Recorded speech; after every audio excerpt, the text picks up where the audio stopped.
Sun தொலைக்காட்சி நேயர்கள் அனைவருக்கும் எங்களுடைய இனிமையான வணக்கம். இப்படி ஒரு மனிதன் இரத்தமும் சதையுமாக வாழ்ந்தான் என்பதே பிற்கால வரலாறு சந்தேகப்படும்னு சொல்லி காந்தியடிகளுடைய வரலாற்றை, காந்தியடிகளுடைய வாழ்க்கையை பாராட்டாத உலகத் தலைவர்களே கிடையாது. மகாத்மா காந்தி அப்படிங்கிற ஒரு வார்த்தை நம் காதுக்குள்ள விழுந்தாலே உடனே நம்ம நினைவுக்கு வர்றது அன்பு, கருணை, பாசம், மனிதநேயம், கடமை உணர்ச்சி, இதெல்லாம் தான். இது அத்தனையும் நிகழ்கால சமுதாயத்தில் இருக்கா அப்படிங்கிறது எல்லாருடைய மனசுல இருக்கிற ஒரு பெரிய கேள்வி. இந்த கேள்விகளுக்கெல்லாம் பதில் சொல்ற மாதிரி தான் மிகப்பெரிய மனிதநேயம் தமிழகத்துக்குள் வாழ்ந்து கொண்டிருக்கிறது என்பதனுடைய அடையாளமா ஒரு சம்பவம் இந்த தமிழகத்தில் நடந்தது. ஒட்டுமொத்த உலகத் தமிழர்களுடைய இதயத்தை நெகிழச் செய்த சம்பவம் இந்த சம்பவம்.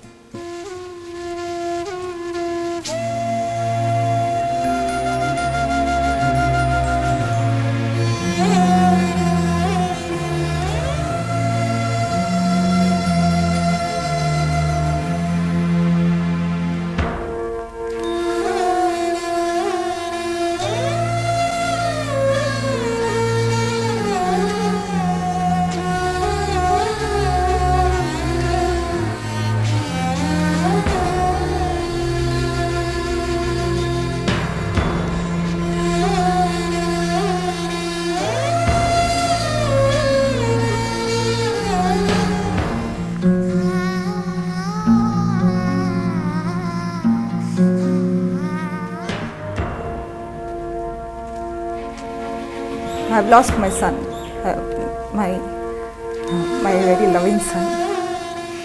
அதாவது இந்த சூழ்நிலை நாங்கள் எதிர்பார்க்காத ஒரு சூழ்நிலை. எல்லாம் ஏமாத்திட்டு போயிட்டோம். லைஃப் என்ஜாய்மெண்ட்டோட இருக்கணும் அப்படின்னு நினைப்போம். இதெல்லாம் ஒன்றும் இல்லை அங்கிள், இதோட பெரிய பெரிய விஷயங்கள்ல என் பேர் பேப்பர் வரும், நீங்கள் எப்போ பார்ப்பீங்க, நான் யாருன்னு அப்போ தெரியும் அங்கிள்னா. அது இந்த மாதிரி வரும் நாங்கள் கொஞ்சம் கூட எதிர்பார்க்கல. அந்த doctor Ashokan and missus doctor Ashokan ரெண்டு பேருக்கு நம்ம ரொம்ப பாராட்டுறோம். இந்த மாதிரி அவரை இந்த மாதிரி முடிவு பண்ணி ஒரு போல்டு ஸ்டெப் எடுத்தாங்க.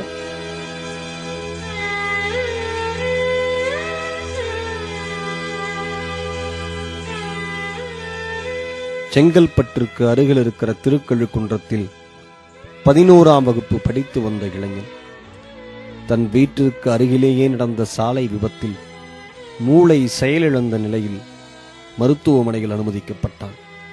மருத்துவர்களாக இருக்கும் ஹிதேந்திரனின் பெற்றோர்கள் அசோகனும் புஷ்பாஞ்சலியும் அந்த நிமிடத்தில் எடுத்த முடிவு உலகம் முழுக்க இருக்கிற தமிழர்களின் இதயத்தை நெகிழச் செய்வதாக இருந்தது. ஒவ்வொரு பெற்றோரும் பார்த்து ஆச்சரியப்படுகிற வண்ணம் ஹிதேந்திரனின் பெற்றோர்களினுடைய மனதினுடைய துணிவு எல்லாருடைய மனதிலும் இடம் பிடித்தது.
அவனை தொட்டில் போடும்போது ஹிதேந்திரன் பேரை எங்கள் மாமனார் தான் வச்சார்.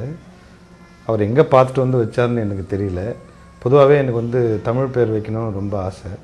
ஹிதேந்திரன் வடமொழியாக இருக்க ஹீ வருத அந்த முதல் சொல்ல, அதனால் வேறு பேர் எதுனா வைக்கலாம் அப்படின்னு நான் சொன்னேன். இல்லை ஹிதேந்திரன் அப்படின்னு சொன்னால் இந்திரனுக்கு இன்னொரு பேர் ஹிதேந்திரன். அதே சமயத்தில் வெல் விஷர், அதாவது எல்லாருக்கும் நல்லது செய்வான்றது தான் அதோடைய வடமொழி அர்த்தம் அப்படின்னு சொன்னார்.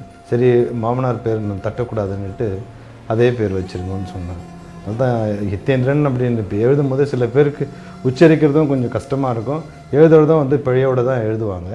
அதனாலே வந்து நான் ஒரு வித்தியாசமாக இருக்கேன்னு பலமுறை யோசிப்பேன் நான். ஆனால் அந்த பேர் இந்த அர்த்தத்துக்கு ஏற்றாப்படி அவனும் வந்து செஞ்சுட்டு போயிட்டான்.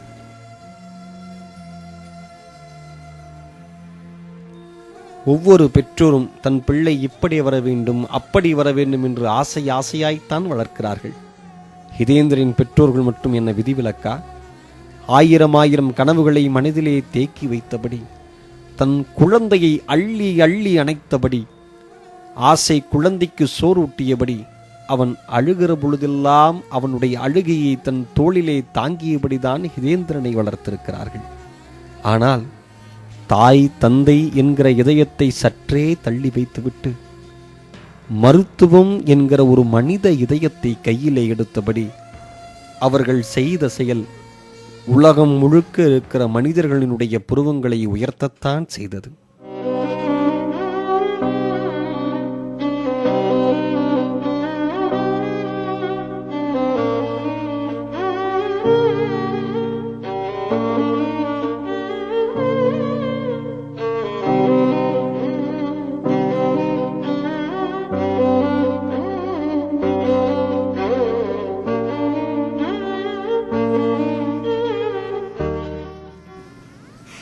அதாவது இந்த சூழ்நிலை வந்து நாங்கள் எதிர்பார்க்காத ஒரு சூழ்நிலை. காலையில் 10 மணிக்கு போனோம்னா இரவு 10 மணி வரலும் ஆஸ்பத்திரிலேயே இருக்கோம். இந்த மாதிரி நிகழ்வுகள் நிறைய எங்கள் வாழ்க்கையில் நடந்திருக்கு. நிறைய பேருக்கு நாங்கள் தைரியம் சொல்லியிருக்கோம். ஒரு 5 நிமிஷம் 10 நிமிஷம் அந்த குடும்பத்தை பற்றி நாங்கள் ரொம்ப வேதனைப்படுவோம். அதன் பிறகு எங்கள் தொழில் என்னமோ நாங்கள் என்னமோன்னு வந்து இருப்போம். இப்போ எங்களுக்கே இந்த மாதிரி ஒரு துயரம் வந்ததுனால முதல்ல கொஞ்சம் கஷ்டமாக தான் இருந்தது. ஆனால் நான் முதல் நாள் போன அன்றைக்கே வந்துட்டு நானும் எங்கள் மனைவியும் அந்த அப்போலோ ஹாஸ்பிட்டல் தரையில் உக்காந்துக்கிட்டு எங்கள் உறவினர்கள்லாம் அங்கே மருத்துவர்களாக இருக்கிறாங்க. அவங்க பேரை சொல்லி கூப்பிட்டு, அக்கா எங்கள் குழந்தையுடைய உறுப்புங்களாக தானமாக கொடுத்துறேன், அவன் பிழைக்க மாட்டான் அப்படின்னு எந்த ஒரு சிந்திச்சும் நான் சொல்லலை. என் வாயால் வந்து அது வந்துடுச்சு. அதுக்கு காரணம் வந்து என் படிப்பாக தான் இருக்கணும். ஏன்னா நாங்கள் எங்களுக்கு தெரியும் பிரெயின் டெத்துன்னு சொன்னால் மற்ற உறுப்புங்கள்லாம் வந்து உயிரோடு தான் இருக்கும்னு சொல்லிட்டு, இது ரொம்ப சிந்திச்சு எடுத்த முடிவே கிடையாது. நான் சட்டுன்னு நான் சொல்லிட்டேன். அதுக்கப்புறமா வந்துட்டு கிரேனியாட்டமி, அதாவது மூளையில் உறைஞ்சிருக்க ரத்தத்தை வந்து வெளியேற்றுனா அந்த டென்ஷன் உள்ளே குறைஞ்சி பழைய நிலைக்கு வர்றதுக்கு வாய்ப்பு இருக்குது. அந்த வாய்ப்பு வந்து 1% அப்படின்னு அங்கே இருக்க மருத்துவர்கள் சொன்ன பிற்பாடு அந்த 1%க்காக எங்கள் குழந்தை பிழைக்க மாட்டானா, 15 வயசு சிறுவன் தானேன்ட்டு நானும் எங்கள் மனைவியும் சேர்ந்து சரி ஆப்ரேஷன் பண்ணி பார்த்துருவோம்னு சொல்லிட்டு பணம் கட்டின பிறகு ஆப்ரேஷனுக்கு எடுத்துகிட்டு போனாங்க. எங்களுக்கு அப்போவே தெரியும். நான் அப்பத்துலேருந்தே வந்து புலம்பிகிட்டு இருந்தேன், என் குழந்தை போயிட்டான் சார் என்னை விட்டு அப்படின்னு. 2 நாளாக அதை தான் சொல்லிக்கிட்டு இருந்தேன். என் திருக்கழிக்குன்றத்துலேருந்து என்னை பார்க்க வந்த நண்பர்கள் உறவினர்கள் எல்லாருக்கிட்டேயும். அந்த 2 நாள் வந்து எங்கள் மனசை தேத்திக்கிறதுக்கு முடிஞ்சுது. ஆனால் பெற்றவங்கன்ற முறையில் பல முறை நானும் மனைவியும் அழுது தீர்த்துக்கிட்டோம். ஆனால் உள் மனசுக்குள்ளே வந்து எந்த நேரத்தில் நம்ம உறுப்பை நம்ம கொடுத்தா நல்லதுன்றதுக்கோசரம் அதுக்கும் வேண்டிய நடவடிக்கை நாங்கள் எடுத்துக்கிட்டே இருந்தோம். அதுக்கு முக்கிய காரணம் என்னன்னு சொன்னால், உடல் உறுப்பை வந்து தானம் பண்ணும்போது நம்ம வாயாலேயே அது வந்தால் தான் வந்து அதை எடுத்துக்கிற மருத்துவர்கள் வந்து தைரியமாக அதை எடுத்து செய்வாங்க. நான் வந்து கீழே வந்து ஹாஸ்பிட்டலுக்கு வெளியே நின்றுட்டு இருந்தபோது தான் சொன்னாங்க, டாக்டர் இந்த மாதிரி பையனுடைய இருதயத்தை வந்து எடுத்துகிட்டு போகிறாங்க அப்படின்ட்டு. அது நான் ஓடி போய் அதை பார்த்தேன். எனக்கு ரொம்ப கஷ்டமாக இருந்தது. இந்த அளவுக்கு என் பிள்ளையுடைய இருதயம் வந்து அவ்வளோ முக்கியத்துவம் கொடுத்து அதை எடுத்துகிட்டு போகும்போது பார்க்குறதுக்கு மனசில் ஒரு பக்கம் இறந்து போயிட போகிறாங்க ஒரு நேரத்தில் ஒரு கஷ்டம் இருந்தது. இன்னொரு பக்கம் அந்த இதயம் வந்து வீணாக போகாமல் உபயோகப்படுதுன்றது அது ஒரு பக்கம் தைரியமாக இருந்தது.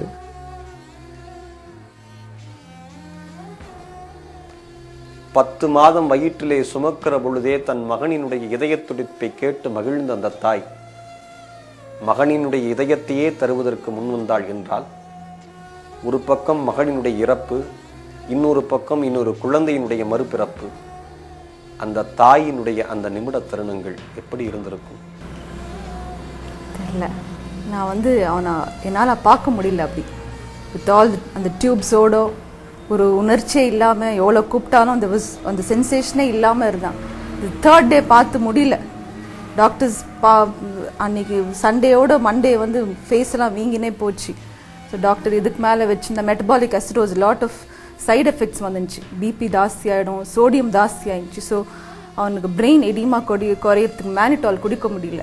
மேனிடால் கொடுக்கலன்னா அவனை காப்பாற்ற முடியாது. அந்த எடிமா குறைஞ்சாதான் எதுனா ஒரு லைஃப் வரத்துக்கு பியூப்பிள்ஸ் ரியாக்ஷன் வரும், அவனுக்கு உயிர் வரத்துக்கு வாய்ப்பு இருக்கு.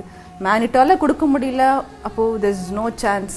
ஸோ இதுக்கு மேலே என்னால் பார்க்கவே முடியல. டாக்டர் நீங்கள் ப்ளீஸ் ஆர்கன் டொனேஷனுக்கு என்னென்ன அது என்னென்ன டெஸ்டிங்லாம் பண்ணணுமோ ஸ்டார்ட் டூயிங்னு சொல்லிட்டோம்.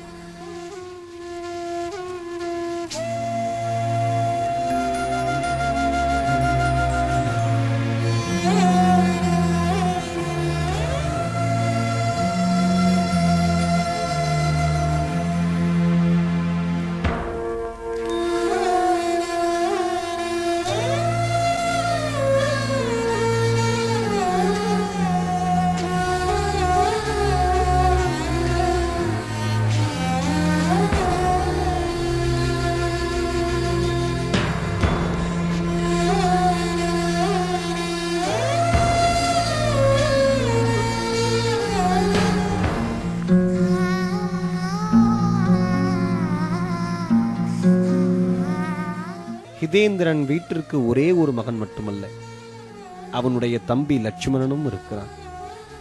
லட்சுமணன் தன் அண்ணனை இழந்த சோகத்தை கூட அந்த பிஞ்சு உள்ளத்தால் வெளிப்படுத்த முடியவில்லை.